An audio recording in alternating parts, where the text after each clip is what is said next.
नमस्कार. आज आपण बनवणार आहोत मेथीची भाजी.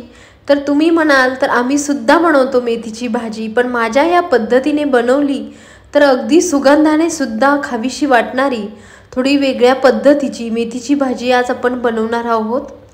एक भाकरी खाणारे सुद्धा दोन भाकरी खाल्ल्याशिवाय राहणार नाही.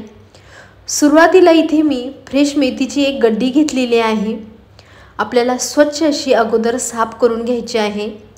थोड्याशा कोवळ्या अशा काड्या घ्यायच्या आहे आपल्याला मेथीची भाजी साफ करताना. तर ह्याच पद्धतीने पूर्णपणे इथे मी मेथीची भाजी साफ करून घेतलेली आहे. थोड्याशा कोवळ्या अशा इथे मी काड्या देखील घेतलेल्या आहे. स्वच्छ साफ करून त्यानंतर सुकून घेतलेली आहे. सुती कापडाने चांगल्यापैकी आपल्याला आता कापून घ्यायची आहे. होता होईल तेवढी चांगली अशी बारीक करून घ्यायची आहे. साधारणतः पूर्णपणे मेथीची भाजी कापल्यानंतर 3 वाट्या भरून इतकी ही पूर्णपणे तयार झालेली आहे. आपण आता जरा वेळ साईडला ठेवूयात.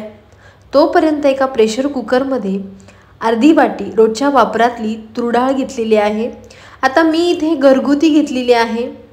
तुम्ही पॉलिशची किंवा अनपॉलिशची घेतली तरी चालेल, काहीच हरकत नाही.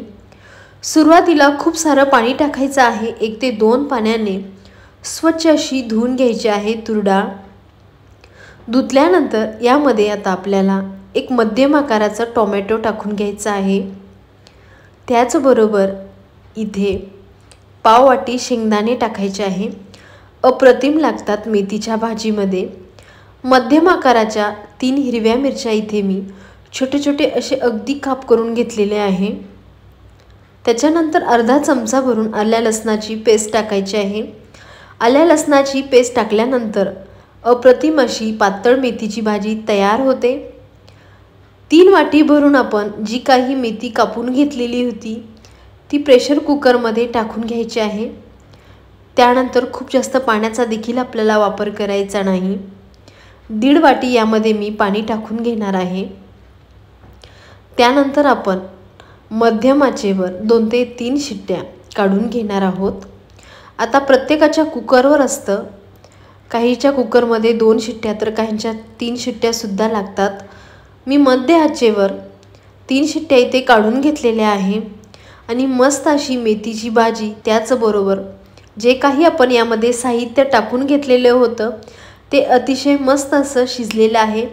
एका विस्करच्या साह्याने किंवा तुमच्याकडे ह्या पद्धतीची रई असेल तर चांगल्यापैकी एकजीव करून घ्यायचं आहे. मिक्स करून त्यानंतर फेटून घ्यायचं आहे.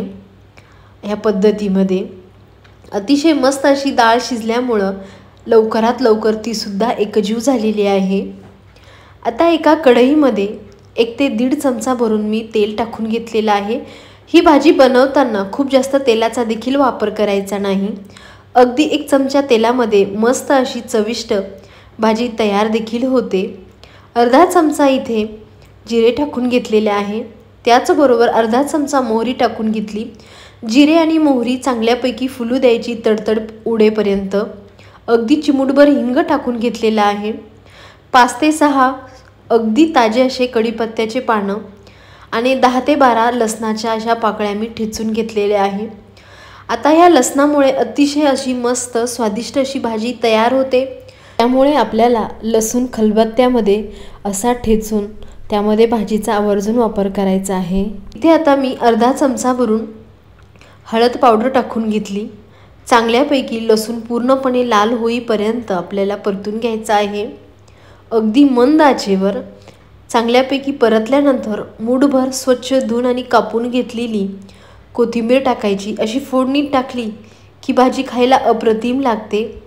आता चांगल्यापैकी मिक्स केल्यानंतर अगोदर आपण जी मेथीची भाजी व सर्व साहित्य प्रेशर कुकरमध्ये आपण ठेवलेलं आहे, फेटून घेतलेलं आहे, ते पूर्णपणे यामध्ये मी टाकून घेतलेलं आहे. त्यानंतर अगोदर आपल्याला मिक्स करून घ्यायचं. त्यानंतर आपण आता यामध्ये पाण्याचा वापर करणार आहोत. आता तुम्ही तुमच्या कन्सिस्टन्सीनुसार यामध्ये पाण्याचा वापर करू शकतात. साधारणतः मी यामध्ये आता 1 ग्लास भरून इतकं पाणी टाकून घेणार आहे. कुकरला बऱ्याचशा प्रमाणामध्ये भाजी लागलेली होती, त्यामध्येच मी 1 ग्लास पाणी टाकून घेतलेलं आहे. आणि त्यानंतर चांगल्यापैकी मिक्स करून घ्यायचं आहे आपल्याला. आणि आता कन्सिस्टन्सी तुम्ही इथे पाहू शकतात, या पद्धतीची मी इथे ठेवलेली आहे।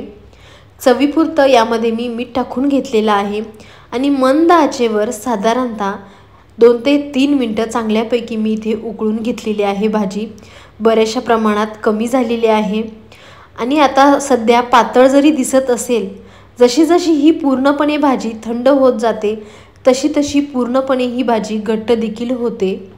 अप्रतिम।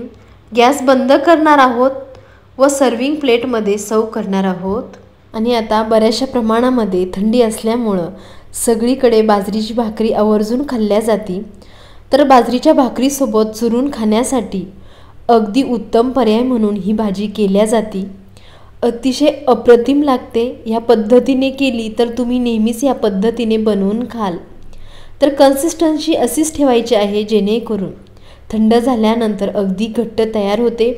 कशी वाटली रेसिपी? आवडली तर लाईक, शेअर व चॅनलला सबस्क्राईब करायचं आहे।